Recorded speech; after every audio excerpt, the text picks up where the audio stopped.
Hi friends, it's Courtney. Welcome back to my channel Phyrra, where it's spooky season! No, seriously though, I'm super excited that, it's almost Halloween time. Yay! Alright, so before we jump into this video, I want to ask you to click that little subscribe button down below so you never miss my videos.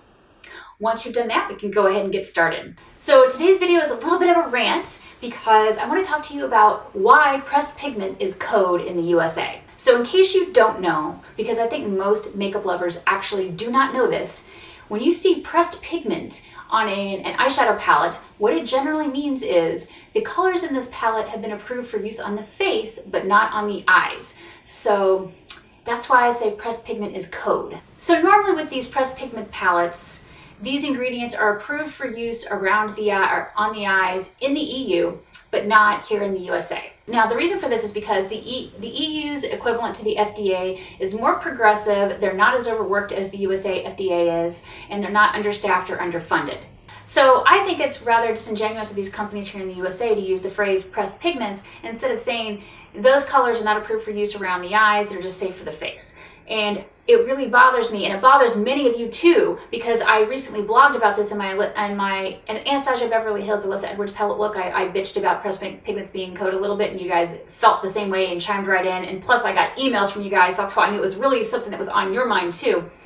That you guys agree with me that if these products aren't safe for, or are not approved for use around the eyes in the USA, why are we seeing them like in advertisements as being, used on the eyes? It seems very disingenuous from the brands. I mean, let's be real. Who buys an eyeshadow palette and doesn't expect to be able to use every single color in that eyeshadow palette on the eyes? Because I sure as hell don't. When I buy an eyeshadow palette, I expect to be able to use it all along my eyes. As I mentioned, many of you reached out to me over email, left comments on my blog, left comments in the Phyrra Facebook group, contacted me on Twitter, contacted me directly through Facebook and just said, hey, we don't like this at all. And I completely agree with you. So that's why I wanted to make this video and give you guys a little bit of a voice for that. I really, really dislike it whenever companies are not transparent with their consumers.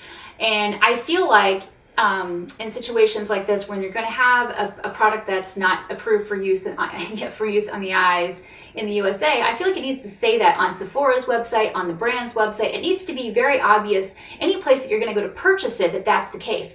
I actually got burned by that a couple times this year because I bought a bunch of palettes from Sephora and they didn't have any notice on Sephora's website or on the brand's website saying, hey, these colors are not approved for use around the eyes.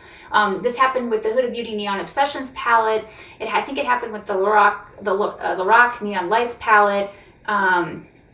It's happened with like a bunch of palettes that I bought recently. Not a single one of them has said not for use in the immediate eye area online.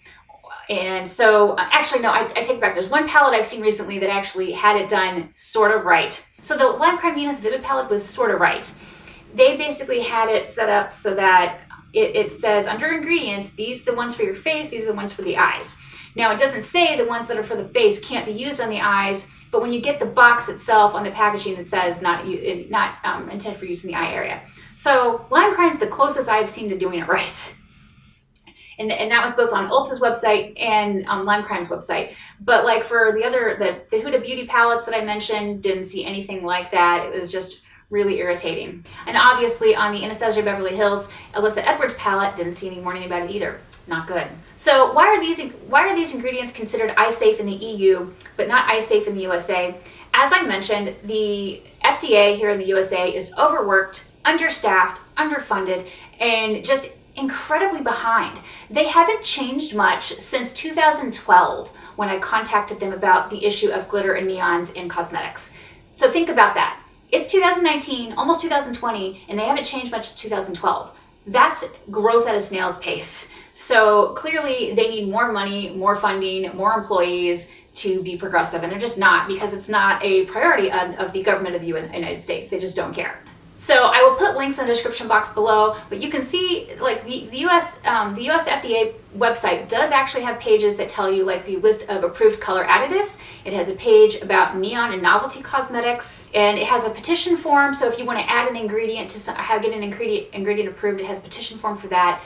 You can do all of those things on the US FDA's website. However, I need to warn you, their website is insanely slow. It sometimes would take 2 minutes for a page to load because it's so slow. That just really reinforces to me that it is not a priority for our government at all. So as I mentioned, it's not just Huda Beauty's Neon Obsessions palette that were not properly labeled online that I could find.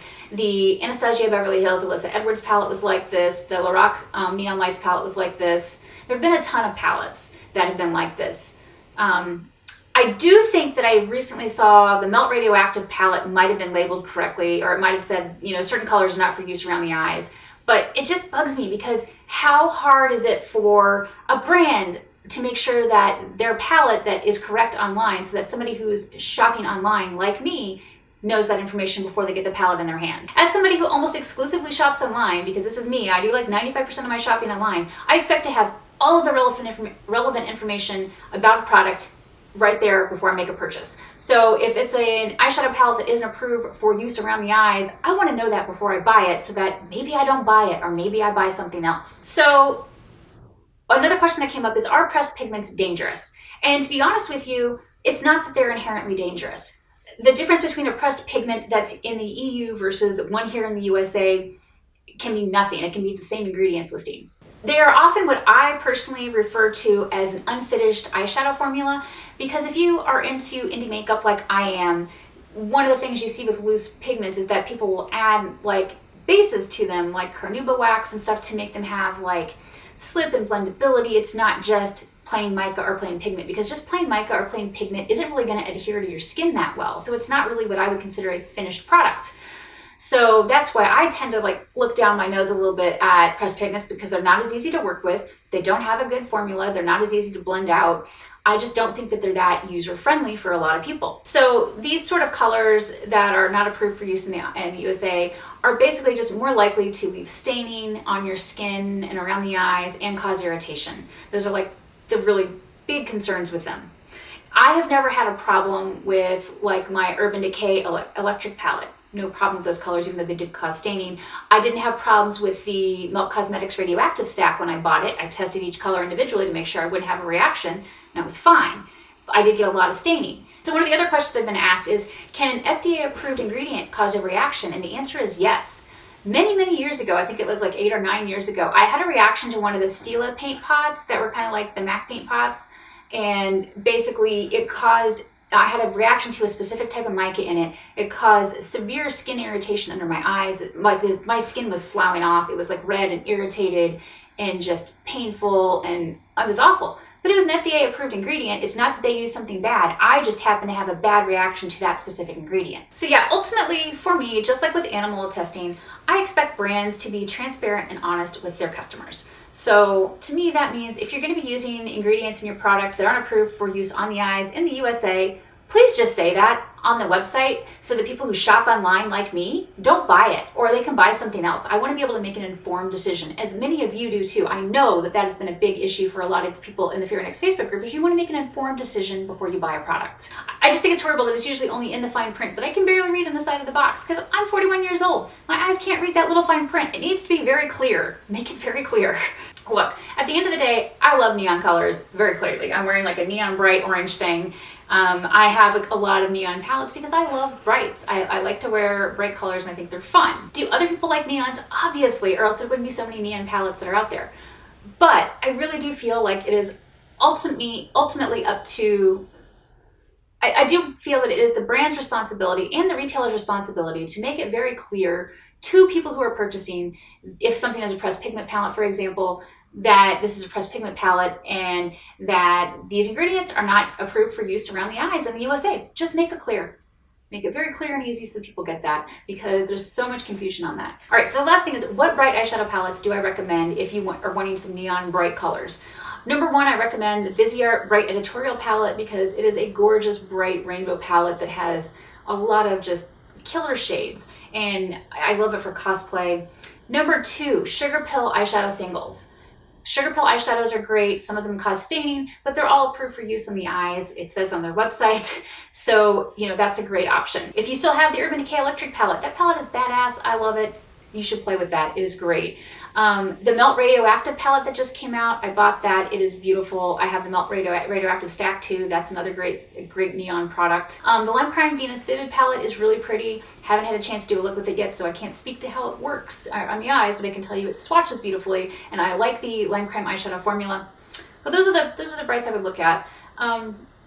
Okay, yeah, so now that you've had my rant all about pressed pigments, let me know your thoughts in the comments below. Is this something that you were even aware of? If you like this video, give it a thumbs up. If you don't like this video, hit the thumbs down and tell me why. I want to know why you don't like it. If you're wondering what to watch next, check over here because I'm going to suggest something really awesome just for you. Thanks so much for watching, and I'll see you in my next video.